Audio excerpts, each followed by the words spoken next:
दोस्तों नमस्कार, एक बार फिर से स्वागत है आपके ही YouTube चैनल वेल्थ क्रिएटर पे। तो चैनल पे पहली बार आए हैं तो चैनल को सब्सक्राइब कर लीजिए, बेल आइकन को हिट कर लीजिए ताकि मेरे आने वाले सभी वीडियो का नोटिफिकेशन आप तक पहुंच सके। दोस्तों अगर आप जो है स्टॉक मार्केट से रिलेटेड बेहतरीन जानकारी चाहते हैं तो आप वीडियो को अंत तक देखिएगा और वीडियो अच्छा लगता है तो वीडियो को लाइक कीजिएगा और अपने दोस्त यार तक शेयर जरूर कीजिएगा ताकि उनको भी बेहतरीन जानकारी मिल सके, जिससे मेरा इस वीडियो बनाने का उद्देश्य पूरा हो सके। और अगर आपके पास डीमैट अकाउंट नहीं है तो आप जो है डिस्क्रिप्शन में दिए हुए लिंक से जा करके किसी भी ब्रोकरेज से अपने डीमैट अकाउंट ओपन कर सकते हैं ताकि आप जो है किसी भी स्टॉक में बेहतरीन तरीके से इन्वेस्ट कर सकें और पैसा बना सकें। तो चलिए स्टार्ट करते हैं आज की बेहतरीन टॉपिक।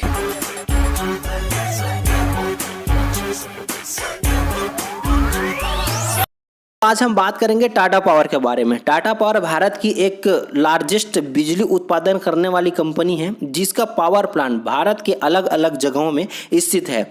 इसके बिजली वितरण करने का जो नेटवर्क है वो काफ़ी मजबूत नेटवर्क है, जिसके वजह से यह कंपनी अपने द्वारा उत्पादित किया हुआ बिजली को काफ़ी जगहों पर वितरित कर पाता है और अच्छा मुनाफा जनरेट कर पाता है। जैसा कि आप जानते हैं कि आने वाले भविष्य में इलेक्ट्रिकल व्हीकल का डिमांड बढ़ने वाला है, जिसके इलेक्ट्रिक व्हीकल में जो बैटरी लगा होता है उसको चार्ज करने के लिए हमें काफ़ी मात्रा में बिजली की ज़रूरत पड़ेगी और इस क्षेत्र में यह कंपनी अग्रणी तरीके से काम कर रहा है और अभी से अपना चार्जिंग स्टेशन लगाना शुरुआत कर दिया है। इसके अलावा अगर हम बात करें तो कंपनी सौर ऊर्जा और पवन ऊर्जा के क्षेत्र में भी लगातार काम कर रही है, जिसको बिजली उत्पादन करने के लिए भविष्य की ऊर्जा मानी जाती है।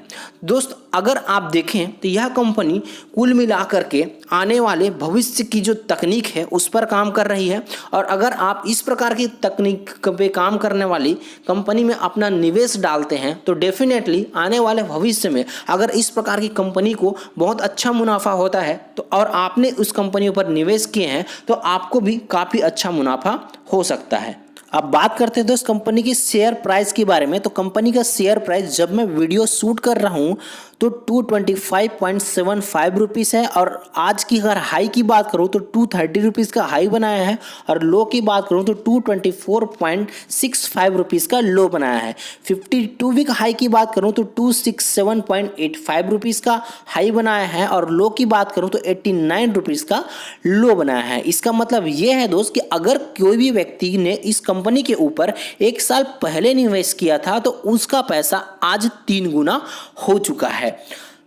तो दोस्तों बात करते हैं कंपनी के मार्केट कैप के बारे में। तो कंपनी का मार्केट कैप अभी 74,754.97 करोड़ रुपीस का है।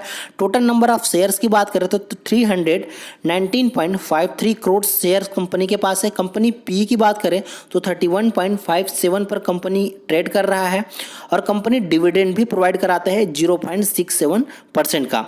कंपनी के पास कैश की बात करें तो 142.67 करोड़ रुपीस का कैश है कंपनी के पास और कंपनी की डेप्थ की बात करें तो 20,551.76 करोड़ का कर्जा है।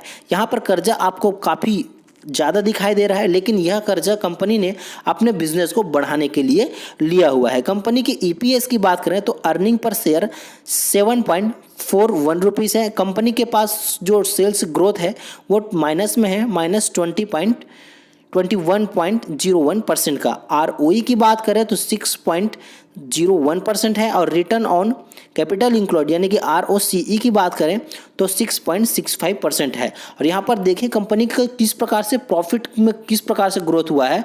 तो प्रॉफिट ग्रोथ जो है आपको 522.10% का दिख रहा है। इसका मतलब ये है दोस्त कि कंपनी शानदार प्रॉफिट जनरेट कर रही है, तो आपको भी आगे चल के काफ़ी बेहतर प्रॉफिट दे सकता है। अब चलते हैं दोस्त कंपनी के शेयर होल्डिंग पैटर्न की ओर। तो कंपनी के शेयर होल्डिंग पैटर्न पे देखें तो प्रमोटर के पास 46.86% का होल्डिंग है, डीआईज के पास 15.9% का, एफआईज के पास 10.84% का और पब्लिक के पास केवल 26.4% का होल्डिंग है। यहाँ पर नजर आ रहा है दोस्त कि कंपनी में एफआईज और डीआईज काफ़ी बेहतरीन तरीके से एक्टिव है, काफ़ी मजबूत पकड़ बनाए हुए हैं। और सबसे इंपॉर्टेंट चीज़ ये है दोस्त कि प्रमोटर ने अपना होल्डिंग किसी भी प्रकार से कम नहीं किया है, जबकि प्रमोटर के पास जो होल्डिंग था उसमें से 2.59% दिसंबर 2020 में प्लेज था, जिसको उन्होंने छुड़ाया है मार्च 2021 से 1.4% ही प्लेज रखा हुआ है। इसका मतलब यह है दोस्त, जब कोई भी कंपनी का प्रमोटर अपना प्लेज परसेंटेज घटाता है तो आपको उस कंपनी के ऊपर भरोसा रखना चाहिए, क्योंकि कंपनी को भी उस प्रमोटर को भी उस कंपनी के ऊपर भरोसा है। इसी वजह से उन्होंने अपना प्लेज परसेंटेज कम किया है। अब बात करते हैं दोस्त कंपनी के बैलेंस शीट के ऊपर। तो बैलेंस शीट पर हम कंपनी के 5 साल का ट्रैक रिकॉर्ड चेक करेंगे, जिसमें कंपनी के रिजर्व, कंपनी की बोरोइंग्स और कंपनी के टोटल एसेट के बारे में चर्चा करेंगे। तो कंपनी का 2017 में बात करें तो 2017 में कंपनी के पास टोटल रिजर्व 17,821.747 करोड़ रुपीज़ का था। 2018 की बात करें तो 14,218.03 करोड़ रुपीज़ का था। 2019 की बात करें तो 15,419.10 करोड़ रुपीज़ का था। और 2020 की बात करें तो 14,991.47 करोड़ रुपीज़ का था, जो कि 2021 में 18,059 करोड़ रुपीज़ का हो गया। अब कंपनी के बोरोइंग्स को अगर हम देखें तो कंपनी के पास जो कर्जा था वो 2017 में 8,847.86 करोड़ रुपीज़ का था। 2018 की बात करें तो 8,123.84 करोड़ रुपीज़ का था। 2019 की बात करें तो 8,749.72 करोड़ रुपीज़ का था। 2020 की बात करें तो 9,802.53 करोड़ रुपीज़ का था। 2021 की बात करें तो 13,168.52 करोड़ रुपीज़ का हो गया। तो इस प्रकार से दोस्त आपको नज़र आ रहा है कि कंपनी का जो कर्जा है वो थोड़ा बढ़ता हुआ नज़र आ रहा है। तो ये जो कंपनी ने जो कर्जा लिया हुआ था उसको अपने चार्जिंग स्टेशन को बिल्ड करने के लिए, अपने बिजनेस को एक्सपेंड करने के लिए लिया हुआ है। दोस्तों अब कंपनी के टोटल एसेट को अगर हम देखें तो 2017 में 40,832.50 करोड़ रुपीज़ का था। 2018 में 36,502.07 करोड़ रुपीज़ का था। 2019 की बात करें 38,134.58 करोड़ रुपीज़ का था। 2020 की बात करें तो कंपनी के पास टोटल एसेट 37,616.48 करोड़ रुपीज़ का था। 2021 की बात करें तो 42,868.95 करोड़ रुपीज़ का हो गया। अब चलते हैं दोस्त कंपनी के क्वार्टरली रिजल्ट की ओर। तो क्वार्टरली रिजल्ट में सबसे पहले कंपनी का नेट सेल्स देख लेते हैं। तो दिसंबर 2021 में कंपनी ने 2,147.20 करोड़ रुपीज़ का नेट सेल किया है, जो कि दिसंबर 2020 में 1,657.959 करोड़ रुपीज़ का था। पिछले क्वार्टर सितंबर 2021 की बात करें तो 1,838.74 करोड़ रुपीज़ का था। मतलब क्वार्टर ऑन क्वार्टर बेस पर हो चाहे ईयर ऑन ईयर बेस पर, दोनों में कंपनी ने अपने सेल्स पर काफ़ी बढ़िया ग्रोथ किया है। कंपनी के ऑपरेटिंग प्रॉफिट की बात करें दोस्त, दिसंबर 2021 में 556.07 करोड़ रुपीज़ का किया, जो कि दिसंबर 2020 में 496.90 करोड़ रुपीज़ का था। सितंबर क्वार्टर 2021 में 556.07 करोड़ रुपीज़ का था। मतलब सेल्स जैसा ही जिस प्रकार से जो है कंपनी ने पहले प्रॉफिट जनरेट करता था वैसी जो है ऑपरेटिंग प्रॉफिट जनरेट किया है। कंपनी के इंटरेस्ट बर्डन की बात करें तो अभी कंपनी के पास टोटल 365.21 करोड़ रुपीस का इंटरेस्ट बर्डन है। बात करते हैं उस कंपनी के प्रॉफिट आफ्टर टैक्स के बारे में। तो प्रॉफिट आफ्टर टैक्स को देखें तो दिसंबर 2021 में कंपनी ने 48.67 करोड़ रुपीस का प्रॉफिट जनरेट किया है, जो कि पिछले क्वार्टर के मुकाबले काफ़ी कम है। और ये इसलिए हुआ क्योंकि कंपनी के पास काफ़ी ज़्यादा इंटरेस्ट बर्डन है और कंपनी ने काफ़ी कर्जा लिया हुआ है अपने बिजनेस को बढ़ाने के लिए। तो ये थोड़ा सा नेगेटिव चीज़ है जो कि प्रॉफिट कम हो रहा है, लेकिन भविष्य में यह कंपनी काफ़ी अच्छा प्रॉफिट जनरेट कर सकता है। अब चलते हैं दोस्त कंपनी के प्रॉफिट एंड लॉस चार्ट की ओर। यहाँ पर भी हम कंपनी के 5 साल का ट्रैक रिकॉर्ड चेक करेंगे कि 5 साल में कंपनी ने कितना कमाया और कितना गंवाया।